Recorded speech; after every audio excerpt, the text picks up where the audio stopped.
retrouver. Nous sommes en juillet 2026. Il fait très chaud.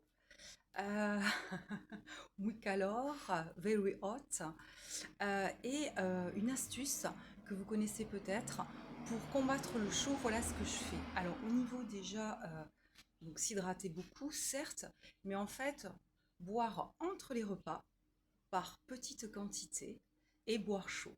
Donc là, par exemple, je me suis fait du thé vert, donc green tea à la menthe, mint, et j'ai rajouté de la vraie menthe en fait, hein, true mint en fait, hein, du jardin. On se moque pas. Le principal, c'est de ne pas se prendre au sérieux et de s'amuser. Et donc, évidemment, je transpire, mais j'essaie de boire entre les repas et surtout beaucoup chaud. Alors j'évite le glacé puisque le glacé, boire très très froid, ça perturbe la digestion et pas trop trop au niveau des repas.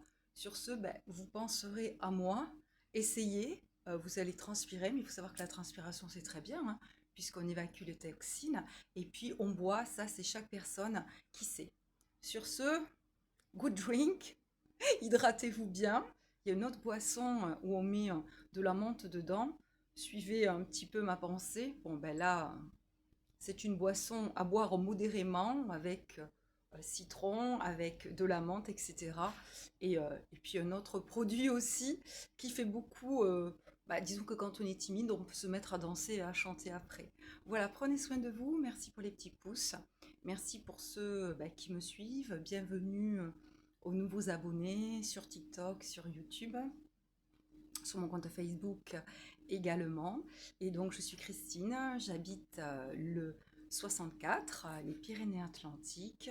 Donc, je suis réflexologue plantaire, je pratique le massage facial japonais, je nettoie, je vais apaiser, pacifier un lieu. Ça peut être aussi redonner de l'énergie à une personne, un animal également. Le feng shui de l'habitat, donc ça c'est sur des rendez-vous, il me faut les plans de maison. Aussi, voilà, on discute, on m'envoie des vidéos, des photos, et je vais donc harmoniser un lieu pour qu'il retrouve la paix, surtout quand il y a eu beaucoup d'habitants et qu'il s'est passé des choses, voilà, des colères, des maladies, des conflits, des deuils, etc. Et l'accompagnement en libération énergétique et émotionnelle, en fait, là, il va s'agir de libérer, de sortir des schémas répétitifs, de tout ce qu'on a hérité de nos arrière-arrière-grands-parents, arrière-grands-parents, grands-pères, papa, maman, l'enfance, les peurs, toutes ces blessures qu'on a eues. Et en fait, on fait des choix qui sont des non-choix. Et on a aussi ces peurs qui nous empêchent de nous réaliser. Et souvent, en plus, c'est très inconscient. Je vous dis à très vite pour une autre petite vidéo. Bye bye, prenez soin de vous.